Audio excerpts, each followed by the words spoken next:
Hey guys, wanted to share the Rolling Magma Golden Charlatan Chieftain build that I've been playing. So this build is crazy. It's got great clear, insane bossing DPS. It's fairly tanky, has explodes, it excels at juiced content due to using a Golden Charlatan for shrines. And it has a Headhunter-esque playstyle while having the comfiness of a Mage Blood. So this build is definitely not cheap, put it together for about 1200 divines. But I'll link a cheaper setup in the description below, which is around about 600 divines, including a Mage Blood. And typically with Golden Charlatan builds, there's an awkward ramp up time, especially when you're using a Headhunter. This isn't as big of a problem with this build because we're using Mage Blood, so we get the consistency of the Mage Blood, so we don't really have to rely on the Golden Charlatan too much. We're using the new Pact of Beta gem to get a lot of extra projectiles on Rolling Magma, which also got an endgame buff to its damage. So this significantly improves clear. But the other thing it does is it helps us with our single target shotgunning. So the way this works is that on each cast of Rolling Magma, across all the projectiles that you shoot out from that single cast, Rolling Magma can hit the same enemy once per bounce. And due to enemies causing the projectiles to bounce in random directions, it means there's a good chance that the ball will bounce, let's say, back and forth on top of a boss. Obviously this is completely random, so with more projectiles there's a higher chance that any of the projectiles for that single bounce is going to hit the boss and basically give us a shotgunning effect. So yeah, with the Pact of Beta and Nemes, it makes the single target shotgunning a lot more consistent. And we get permanent uptime on Pact of Beta while bossing, so with no shrines up. Obviously when you get the acceleration or echoing shrine, we can't keep up with the cooldown. So the cool thing about this build is that we're actually able to completely automate Pact of Beta with cast on ward break support. And the way we're getting ward is by using ward gloves. It's very hard to get flat ward in general, apart from your armor. I'm using a lot of uniques in this build, so the only other place I could get flat ward is on an iron flask, but I prefer using a quicksilver. I think that's the only flask I'd want to drop, maybe a diamond for mapping. But yeah, I've gone with the ward gloves, and basically how the automation works is we're running Enmity's Embrace Ring. Basically every time we use a skill we take fire damage, and that's considered a hit. So that hits us, damages our ward, and that will break our ward immediately, which means cast on ward break goes off and it ends up triggering all of the linked skills, which include Pact of Beta. So this means that Pact of Beta is completely automated, we don't have to press any buttons, and it also allows us to automate a bunch of other linked skills too, which I'll get into a bit later. And to improve the uptime of Pact of Beta, I'm running the enhanced support. The quality on Pact of Beta empowers additional spell casts. So this is giving us another 2 empowered spells. I prefer using this over increased cooldown recovery support, just because when you run that, it means you trigger this more often, and then you're going to stack up more of the afflictions. The afflictions for this build aren't too big of a downside, but obviously they do add up, so I try to avoid stacking up too many of them. The other good thing about this setup is that since Pact of Beta is triggered, it can't be repeated when we have Echoing Shrine, so you don't get the 2 debuffs. So if you've ever tried casting Pact of Beta with the Golden Charlatan while you have Echoing Shrine, you only get the buff once, but you get 2 afflictions, so that's pretty annoying, but we can get around that due to triggering it. We also are able to get a lot of empowered casts out due to using Greater Spell Echo on Rolling Magma. Basically the skill repeats 2 times, so we get 3 casts out, but this is only considered using up 1 empowerment.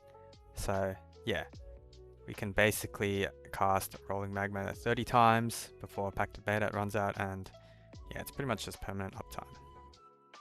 As you can see, the Pact of Beta just refreshes there. So yeah, the Pact is permanently up on bosses. Obviously, when you get an acceleration shrine or an echoing shrine in maps, the cooldown just can't keep up with how many casts you're doing at that point. But you do so much damage with those shrines up, it doesn't really matter at that point. Now going into the Pact debuffs, we're only going to have 2 debuffs at once. So mana recovery rate, we are blood magic, we don't use mana, don't care about that at all. Reduced light radius, we're not scaling anything with light radius, so we don't care about that. Reduced critical strike chance, that's a bit annoying. I think it's about 12% less damage, so it's not great. But during mapping, if you get Diamond Shrine, this doesn't matter at all. Reduced action speed, this is a big one, it's pretty annoying. You won't feel it when you have Acceleration Shrine, but yeah, it's still not great. 50% reduced damage, that's not too big of a deal, it's like 6% less damage. Enemies have increased critical strike against you. This one's also quite scary. We have 50% reduced damage from critical strikes, but yeah, this obviously causes you to take more damage. You take 20% increased damage. Wasn't quite bad for us because we are taking a bunch of degens as well. 20% reduced cast speed, we're stacking a lot of cast speed, so this just makes the build feel a little bit less smooth, but it's fine. Reduced life recovery rate, we have plenty of regen, so this doesn't affect us too much. Reduced defenses, we don't really have any defenses, so that doesn't matter at all. You have minus 20% to all res. For elemental resistances, we're like way overcapped on all ele res, so this doesn't matter. It does affect our chaos res though. Without Progenesis up, you will be a lot more susceptible to chaos damage, but when you have Progenesis up, you're like pretty much capped anyways, so that doesn't matter too much. And then reduced movement speed. Not too big of a deal since a lot of the time we're just moving around with Frostblink or Wintry Blast, so that one doesn't really matter too much. And the pacts, we're reducing their duration with Runegraft of the Warp, as well as the Pantheon Soul of Arakali. Debuffs on you expire 20% faster. So these afflictions are going to expire 50% faster, which just means they're going to drop off after about 6.5 seconds. Now going into the Ascendancy. The reason we are going Chieftain is to utilize enmities easily.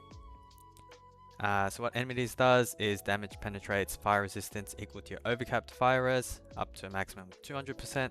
So we're trying to stack up as much fire res as we can. And with Chieftain's node, Thessalio Cleansing Water, our increases to fire res also apply to cold and lightning res at 50% of their value.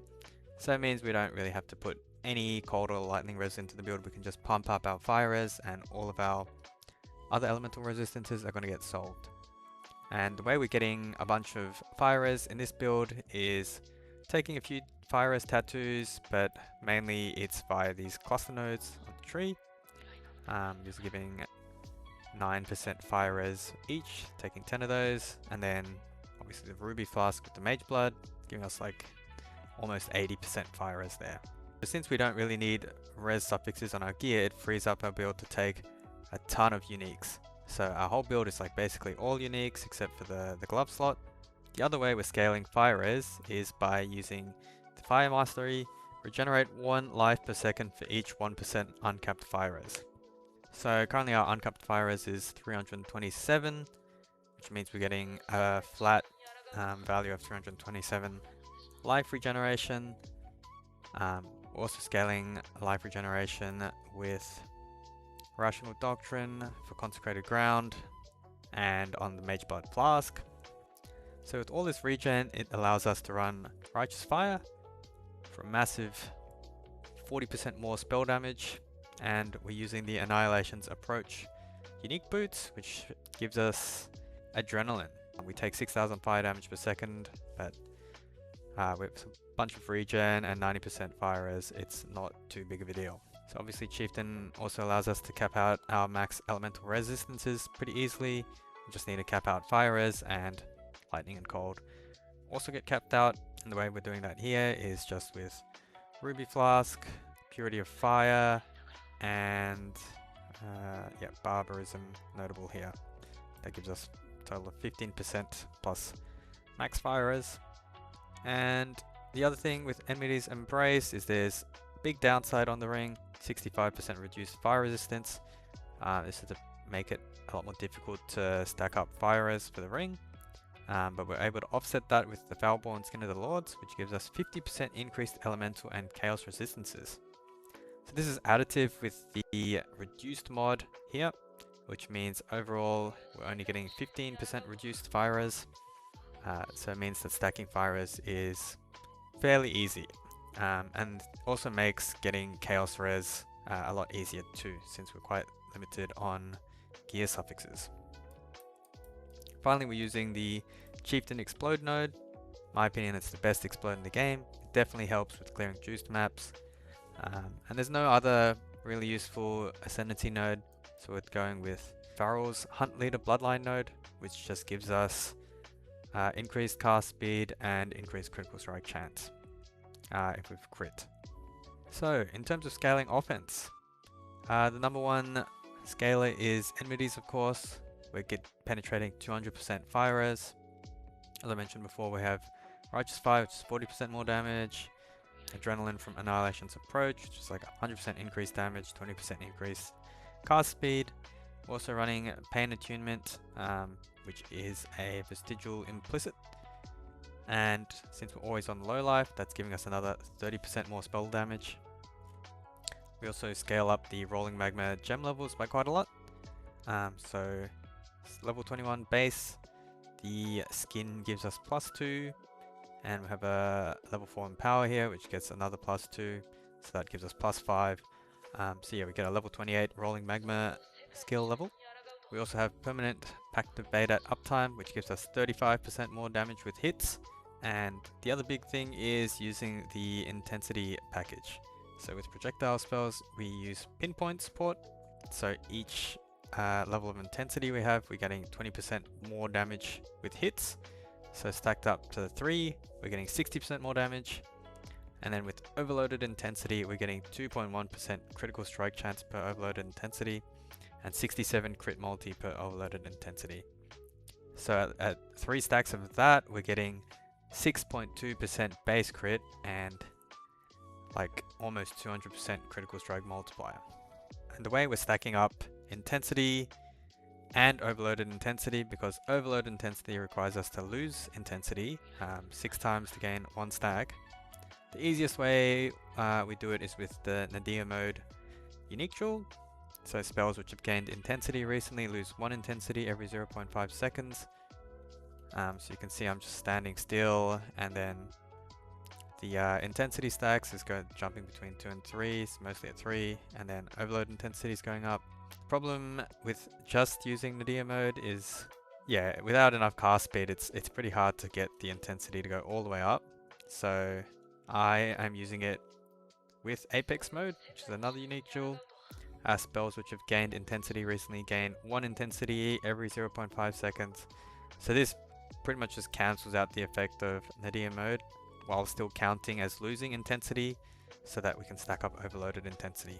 I think technically you don't need Nadir mode. If you just cross blink around a bunch, it'll count as losing intensity. It's just a bit annoying having to do that in bosses, so I like having both of them in. And the downside of pinpoint, reducing your projectile count, doesn't really matter for us because we get so many projectiles from Pact of Beta already. So yeah, just losing 3 proj out of the 9 original that pinpoint gives you, not that big of a deal. We're also getting a lot of cast speed from our large clusters. So yeah, it's 4% per node. Got 2 of these. And then yeah, as I mentioned before, the Nemi's interaction with Rolling Magma lets us basically shotgun with each of our chains, and Rolling Magma will chain 7 times, so there's a potential for 8 hits there. And we also get a big damage boost from our Spectres and Animate Guardian. So the Spectres, I'm running Perfect Pain Artist and Perfect Guardian Total. The Guardian Total doesn't boost our damage in any way, but the Perfect Pain Artist gives us Zealotry and a critical strike multi-buff. So overall, I think that guy's providing us with about 20% more damage, and then Animate Guardian's boosting up by 36% more damage. Something like that. Yeah, the Animate Guardian's using Kingmaker, so this gives us Fortify, Culling Strike, and a critical strike multiplier buff. Just a Leer cast with a regen implicit to help him keep topped up. Since we're creating Consecrated Ground with Rational Doctrine, they get plenty of regen, and we're running Vitality Aura as well. Just a Belly of the Beast with a massive Shrine implicit. It's pretty cheap. A Vixen's with a Curse on Hit Punishment implicit. It needs to be on like a Vixen's, because we need that you can apply an additional curse line, otherwise he'll override our sniper's mark. And yeah, just his boots is just resistances and life regenerate. So yeah, just going over the rest of the gear. Golden Charlatan. So this doesn't actually help our character in any way apart from giving shrine buffs when we kill rare or unique enemies. And this is what makes mapping feel completely insane. When you get acceleration or echoing shrine, you'll completely pop off and just destroy everything on the screen. Combining this with the Gull, so the Gull is there to give us increased shrine duration and increased effect of shrine buffs on you. So I've got a max duration roll on this one, and in combination with Runegraft of the Warp, this makes our shrines last for a whole minute each. Foulborn Skin of the Lords, as I mentioned before, you have to have this to offset the downside of the Enmity's Ring. And I've got the Blood Magic Keystone on this. So we're a Blood Magic build, and the reason for that is Blood Magic helps us solve our mana issues. It gives us more life, and the downside of like not having that many auras isn't too big of a deal. We're not running too many auras, it's just Purity of Fire linked to Eternal Blessing. So this doesn't reserve any mana. We've got Petrified Blood and Vitality. And we're using Defiance of Destiny to help with our life sustain. So we gain 24% of missing unreserved life before being hit by an enemy with this. We are reserving a bunch of life, so it's not as effective, but we still have 60% unreserved life. So it definitely does keep us topped up without having to invest in any block or evasion. Yeah, enemies, you basically have to have this to really make your single target go crazy. Enemies, yep, it's this is 100% mandatory. One, to enable the cast and ward break loop, and two, for the massive damage increase. Actually on this one, you can get an enemies that's been volatile to lower the reduced fire resistance roll. I think you can get it down to like 51%, which means you're going to get like 15% more fire res. It could be an option if you have a lot of money. Yeah, ward gloves. This just has life regen, max life, and then fire res, chaos res, and damage while leeching. We're always leeching if we've hit something recently, because we have overleech with Petrified Blood. Yeah, the life regen rolls not too big of a deal. You can just buy like a set of ward gloves without that. If you do want to craft this yourself, I just bought a set of gloves, and I fractured the regen life myself. Then I spammed Deafening Envy Essences to hit the Chaos res until I got T2 or T1 Elemental res. If you don't hit fire, you can just Harvest Bench swap it to fire. And then I did Eldritch Chaos Orbs until I hit T1 life.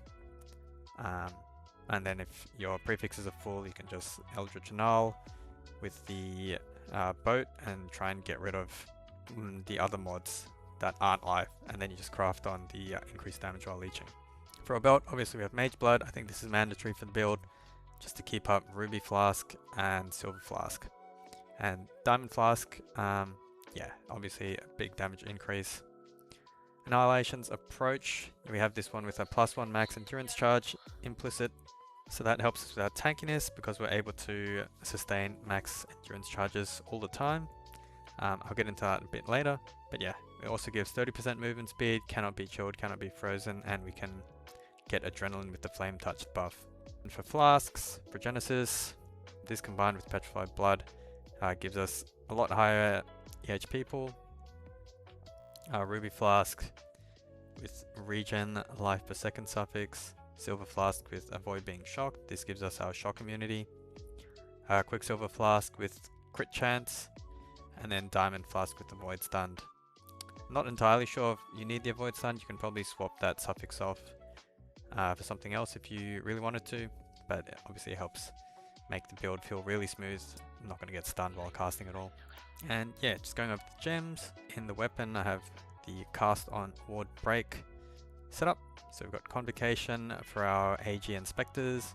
Sniper's Mark, this is just auto cast on a boss basically. Pact of Vadats, Enhance and Righteous Fire, went over all that before. In the helmet, got the Raised Spectre Animate Guardian set up, so they're supported by meat shield and minion life to help keep them alive. Rolling magma. Have pinpoint, overloaded intensity for the intensity package, and power just for gem levels, and greater spell echo for more cast speed and to utilize the Pact of Beta empowerment. And then for the final one, I'm using greater chain. It feels pretty good in maps. Basically, this is going to add 5 more chains onto rolling magma. I think this gives us a lot more coverage in mapping. The problem is that when you socket it into the Foulborn Skin of the Lords, it gains 2 levels, and then for each level that greater chain has, it increases the chaining range. And the problem with increasing the chaining range of rolling magma is it makes the projectile shoot out further. So without it in, you can see the rolling magmas, they're all kind of like on the screen there. If I socket it in, you can see they bounce a lot further away. So I think what that's doing is, I feel like it's less consistent when you're trying to do like uber bosses. In theory, if every bounce that you added did hit the boss, which it looks like it could be doing, yeah, this would be like a crazy damage multiplier. It's like 80 to 90% more damage. But I do feel like it's not super consistent, so I like to run Arcane Surge support. This is just like a 40% more damage multiplier straight up. You don't really have to rely on the chains hitting. But yeah, the build does so much damage, you can leave greater chain in and you'll do fine. I've left that in many times and not had any issues. In the gloves, I've got the Frost Blink of Wintry Blast set up. So link to faster casting spell echo. And then I have a level 1 precision here, this gives us a little bit of crit chance, and we have a precision Watcher's Eye mod I'll go into a bit later. And then in the boots I have Purity of Fire with Eternal Blessing, Vitality and Petrified Blood. So let's jump into the passive tree. So the notable things I'm doing here, I'm running the Elegant Hubris Timeless Jewel here, and the main reason for that is to get Supreme Ostentation, so ignore attribute requirements. I wanted to use this because we don't really get a lot of int on the tree here, and there's like no int on our gear at all, and we have some pretty high int requirements due to rolling magma. It requires 159 int. The other thing this does, it allows us to tattoo our whole tree, and there's some easy to access nodes here which gives us a good boost. So I'm getting 40% crit multi, 40% crit multi, and 10% chance to gain a frenzy charge on hit. So we're able to get frenzy charges in this build because of that. And in here we have Foulborn, the Red Dream. So passives granting fire resistance or all elemental resistances also grant max life at 50% of its value. But as you can see, if I take this out, we're losing like 500 life just from this jewel. So it's really good because we're getting fire res from these nodes, and we can tattoo all of these strength nodes into fire res as well. So the rest of the tattoos are all just fire damage, fire damage, fire damage. I've got a ignite one here. It's not too necessary, but yeah, combined with Holy Dominion for a 10% chance to ignite, I can run the Fire Mastery. Crit strikes do not inherently ignite, but we do 100% increased damage with hits against ignited enemies. So that's a good damage multiplier against single target. I have Runegraft of the Warp here, so buffs when you expire 30% slower, so that helps increase our shrine uptime and also helps lower how long the afflictions are affecting us. The other Runegraft I have is Runegraft of Resurgence. So Arcane Surge also grants 50% life regeneration rate to you. And the way we're getting Arcane Surge is by the Watcher's Eye jewel here. So it has the line, gain Arcane Surge for 4 seconds when you create Consecrated Ground while affected by Zealotry. And the way we're getting Consecrated Ground is with Rational Doctrine. So you have Consecrated Ground around you while stationary if Strength is your highest attribute. Strength is our highest attribute. So yeah, we basically always have Consecrated Ground. And the way we're getting affected by Zealotry is via the Pain Artist Spectre. So we have Zealotry here. That means that whenever we create a new Consecrated Ground instance, so if I move and stop again, we get Arcane Surge for free. Arcane Surge is great because it's 20% increased cast speed, but yeah, it also synergizes with the Rune Graph. And for the other Watcher's Eye mods, I'm using the increased life recovery rate while affected by Vitality. So we get more leech, more regen. And then there's the precision crit mod. You don't really need to get that. That gives us like maybe 5% more damage. But without that mod, the Watcher's Eye is really cheap. And yeah, as I mentioned before, we have these two large cluster setups. So I have an elemental damage base one here, 35% increased effect, and then 3% attack and cast speed with elemental skills. And we have fire res and a life roll on that. The reason I went for an elemental damage base instead of a fire damage base is because with the fire damage one, the cast speed roll is for fire skills only, so it's not going to affect Frostblink or Wintry Blast. So yeah, I just went for the elemental one. You can also do it on the spell damage base, but then it doesn't affect the Hinokora's explosion from your Ascendancy. So yeah, I think elemental damage base is the best. There weren't really much of these on the market when I was checking, so I think you should self-craft these. I think it's cheaper than what you get on the market anyways. Basically, the way to craft these is you buy the base, you just search for the large cluster jewel with 12 passives and should already have 35% increased effect rolled on it. You exalt that to 4 mods and then you just fracture it. I personally would say YOLO fracture it, don't use the boat because it uses up a lot of intangibility when you fracture it on the boat, and I think it's better to preserve your intangibility for later crafting steps. So once you hit the fracture, it shouldn't cost too much, maybe like 10 divines. You go take it to the harvest bench and you just reforge speed, spam that until you hit the 3% increased attack and cast speed, and then you just keep rolling that until you get either T1 elemental res or T1 life or T1 chaos res, and then yeah, you need 1 empty affix, and then you'll take it to the boat, you'll slam a Foulborn exalted orb onto it, and then you'll try and pick the missing stat. It might take a few tries, but yeah, I think I crafted this one in about 50 divines, so that's probably where you're looking at.